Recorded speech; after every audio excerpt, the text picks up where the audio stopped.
जी हां, दिल्ली विधानसभा चुनाव का ऐलान होते ही भयंकर मुश्किल में आई भारतीय जनता पार्टी। आम आदमी पार्टी की फिर से बम्पर जीत तय। घबराए मोदी ने बुलाई इमरजेंसी बैठक। बहुत स्वागत है आप सभी का। आप देख रहे हैं द राजनीति का विशेष सेगमेंट खबर और विश्लेषण। मैं हूं जब्बार खान। दोस्तों, अचानक 7 जनवरी को ऐसा क्या हो गया कि एक तरफ चुनाव आयोग चुनाव का ऐलान कर रहा था, दूसरी तरफ भारतीय जनता पार्टी मुश्किल में फंस गई। आखिर आम आदमी पार्टी ने ऐसा कौन सा दांव चल दिया जिससे एक तीर से 2 निशाने आम आदमी पार्टी ने साध लिया। आखिर बीजेपी के साथ साथ चुनाव आयोग के सामने कौन सी मुश्किल आकर खड़ी हो गई है और वो कौन सा बिंदु है जिसके आधार पर आम आदमी पार्टी एक बार फिर से 67 सीटों वाला रिकॉर्ड पहुंचने या उसको तोड़ने की बात कर रही है। एक बार फिर से आम आदमी पार्टी दिल्ली विधानसभा चुनाव में बम्पर जीत के दावे कर रही है और कह रही है कि बीजेपी की स्थिति पिछले चुनाव 2020 के चुनाव वाले 8 सीटों वाली नहीं, बल्कि 2015 के विधानसभा चुनाव वाली 3 सीटों पर बीजेपी जाकर के अटक जाएगी। दोस्तों विस्तार से आपको बताएंगे, मगर उससे पहले आपको मैं जल्दी से ब्रीफ कर दूं कि 5 फरवरी और 8 फरवरी का महत्व क्या है, क्योंकि दिल्ली के विधानसभा चुनाव का ऐलान कर दिया गया। 5 फरवरी को विधानसभा के लिए मतदान होंगे, 8 फरवरी को विधानसभा चुनाव के मतदान के बाद मतगणना होगी। मगर दोस्तों, कर न सके इकरार तो कोई बात नहीं, मेरी वफा का इन्हें एतबार तो है। शिकायत भले ही हो मगर सुनना, सहना, सुलझाना हमारी आदत है। दोस्तों, चीफ इलेक्शन कमिश्नर ने इसी शेर के साथ में दिल्ली विधानसभा चुनाव की तारीखों का ऐलान कर दिया। 5 फरवरी और 8 फरवरी दोनों तारीख, मतगणना और मतदान की तारीख। आपको बताएंगे किस तरीके से बीजेपी घिरी है, आम आदमी पार्टी की बल्ले बल्ले कैसे होनी की बात आ रही है सामने। आखिर आम आदमी पार्टी ने कैसे चुनाव आयोग के साथ बीजेपी को घेरा है।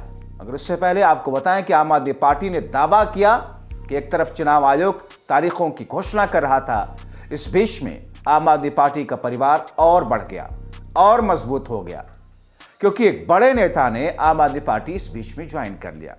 आम आदमी पार्टी के सोशल मीडिया हैंडल पर संजय सिंह के प्रेस कॉन्फ्रेंस के किस्से का वीडियो बाइट शेयर करते हुए लिखा गया, दिल्ली में और मजबूत हुआ आम आदमी पार्टी का परिवार।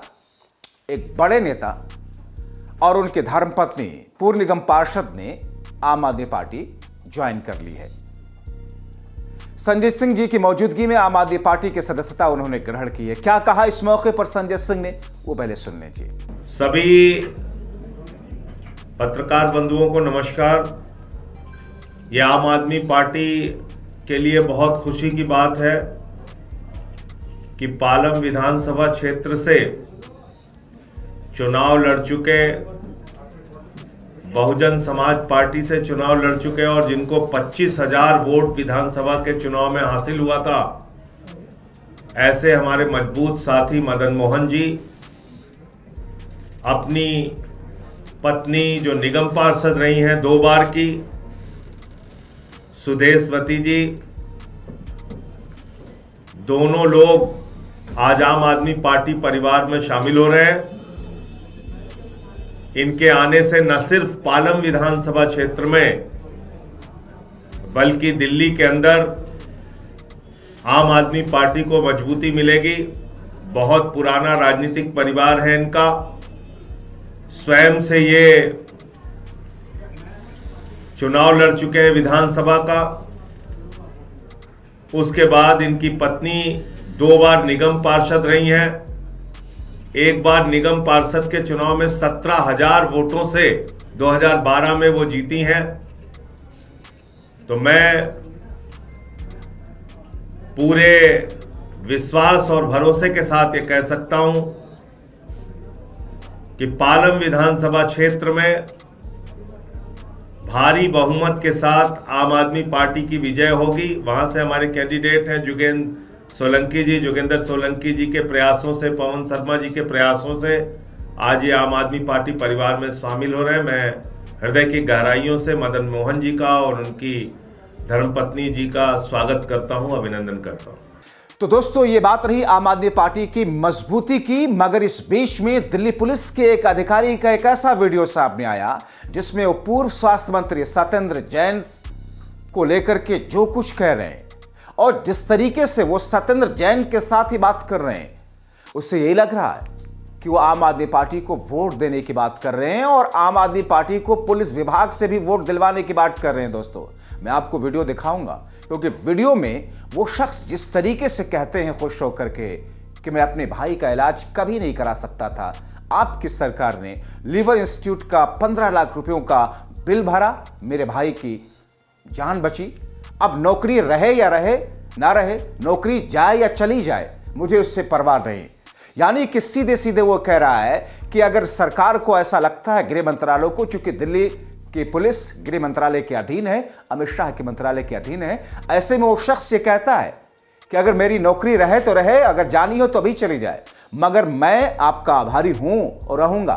तो कहा मैं इतना ऋणी हूँ, मतलब सारी दुनिया में कह सकता हूँ कि मैं अपने भाई का इलाज नहीं करा सकता था। आपके स्वास्थ्य मंत्री रहते भर में 15 लाख रुपए का बिल लीवर इंस्टीट्यूट का आपके विभाग से मिला है, दिल्ली सरकार से मिला है। तो ये तो चाहे मेरी नौकरी चली जाए, चाहे कुछ है, आपका तो नाम भी मेरा नाम है। सर मैं यही बात कर रहा हूँ। ये चुनावी तारीख वाले दिन आया दिल्ली पुलिस के एक अधिकारी का एक वीडियो, जो कि सत्येंद्र जैन के साथ बातचीत करते हुए वो कह रहा है, जाहिर तौर पर यह दर्शाता है कि दिल्ली में बहुत सारी ऐसी कील काटी आम आदमी पार्टी ने दुरुस्त की है, जिसकी बुनियाद पर उसका जो दावा है वो दावा लग रहा कि सही साबित होने जा रहा है। मगर अब असली मुद्दे पर आपको लाते हैं, आपको बताते हैं कि बीजेपी घिरी कैसे है।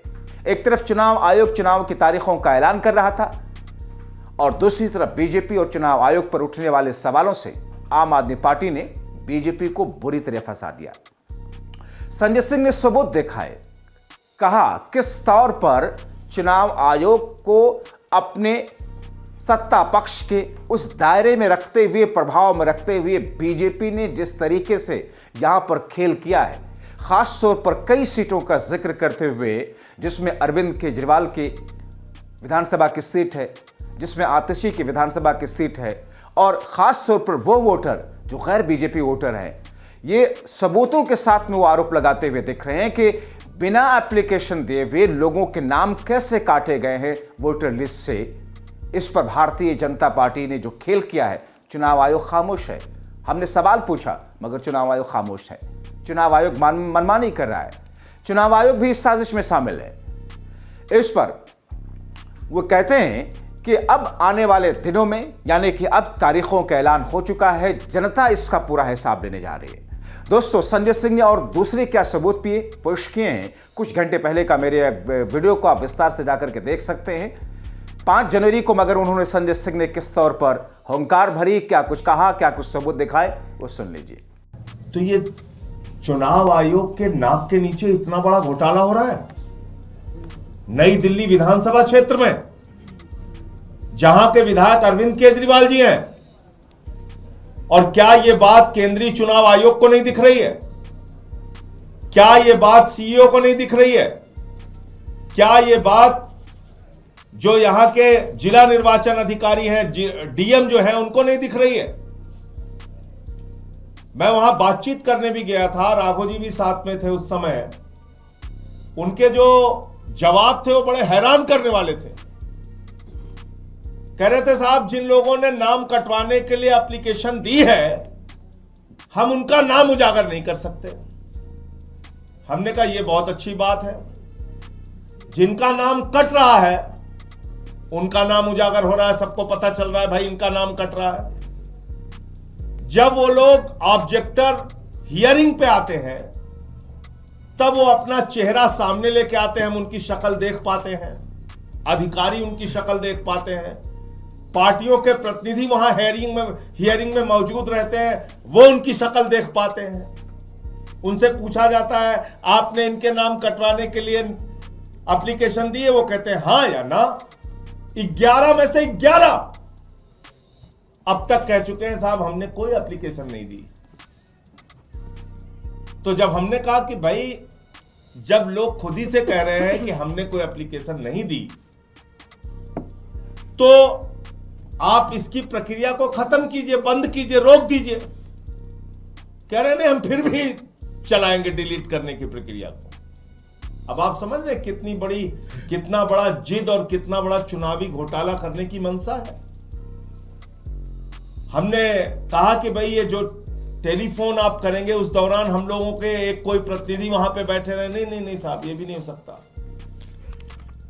अच्छा, जो टेलीफोन पे मना कर दें आपको कि हमने कोई एप्लीकेशन नहीं दी, उसकी प्रक्रिया को आगे मत बढ़ाइए, नहीं, ये भी नहीं कर सकते। इसका मतलब डिलीट करना ही करना है। तो दोस्तों, ऐसी स्थिति में दिल्ली विधानसभा के चुनाव के ऐलान के साथ ही बीजेपी के लिए मानो ऐसी स्थिति आ गई जैसे सर मुड़ाते ही ओले पड़ना। अब ऐसे में जहां कई सारे ऐसे बिंदु और मुद्दे हैं जिनको लेकर के आम आदमी पार्टी जनता के बीच सिंपथाइजर होने की बात कर रही है, जनता के नजरिए से उनका सिंपैथी वोट लेने की कोशिश कर रही है, चाहे दिल्ली मुख्यमंत्री महिला सम्मान योजना के तहत पैसे देने वाला मामला बीजेपी के तहत अटकाना और फंसाना हो एलजी के माध्यम से, या फिर दूसरे ऐसे तमाम वो चीजें हैं, तमाम ऐसे बिंदु हैं जो जनता के हितों के लिए आम आदमी पार्टी दावा कर रहे थे, मगर ये कहते हुए कामयाब हुए कि साहब इसे बीजेपी ने रुकवा दिया है। अब ऐसी स्थिति में हाल ही में दूसरी तरफ आपने देखा किस तरीके से प्रवेश वर्मा बीजेपी के नेता पहले ही पैसे बांटने शुरू कर दिए थे कि साहब चुनाव के बाद तो हम 2500 देंगे, ये एनवेलप अभी रखिए महिलाओं को। तो बीजेपी के खिलाफ में जनता में जो मैसेज देने की कोशिश आम आदमी पार्टी ने शुरू की, उसे ऐसा लगता है कि उस मैसेज का भरपूर असर जनता पर हुआ है, क्योंकि जनता भी ये देख रही है कि आपने हरियाणा में, महाराष्ट्र में, छत्तीसगढ़ में, राजस्थान में, मध्य प्रदेश में हर जगह महिलाओं को धनराशि दी, उनके खाते में चुनाव होने से पहले ही डाल दी, और हम जब महिलाओं की मदद करना चाहते हैं तो आप उसमें अड़ंगा डालते हैं। और अब 7 जनवरी को जबकि चुनाव आयोग ने तारीखों का ऐलान कर दिया, आचार संहिता लग गई। अब ऐसे में इस बार विधानसभा चुनाव का समीकरण किस तौर पर होगा, क्या नतीजा आएगा, एक बहुत महत्वपूर्ण स्थिति होगी 8 फरवरी को देखना। मगर आपको पिछले विधानसभा चुनाव की अगर मैं एक झलकी दूं जल्दी से, कि 2020 के विधानसभा चुनाव में जब 6 जनवरी को घोषणा की गई थी दोस्तों, यानी कि इस बार 7 जनवरी 2025 में घोषणा की गई और पिछली बार 6 जनवरी 2020 में घोषणा की गई थी। 70 विधानसभा सीटों पर 8 फरवरी को सिंगल फेज में यानी कि एक ही चरण में वोट हुए थे। इस बार 5 फरवरी को वोट हो रहे हैं। पिछली बार 11 फरवरी को नतीजे आए थे, इस बार 8 फरवरी को नतीजे आएंगे 2025 में।